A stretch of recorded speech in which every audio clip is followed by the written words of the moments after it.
Tenho certeza que esta mensagem é o que você precisa ouvir hoje. Mantenha sua luz viva.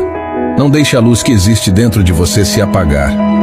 O mundo pode ser duro, os dias podem ser difíceis, mas essa chama que brilha em sua alma é o que te faz único, o que te dá força para continuar, mesmo quando tudo parece desmoronar. Essa luz é sua essência, sua verdade, sua fé.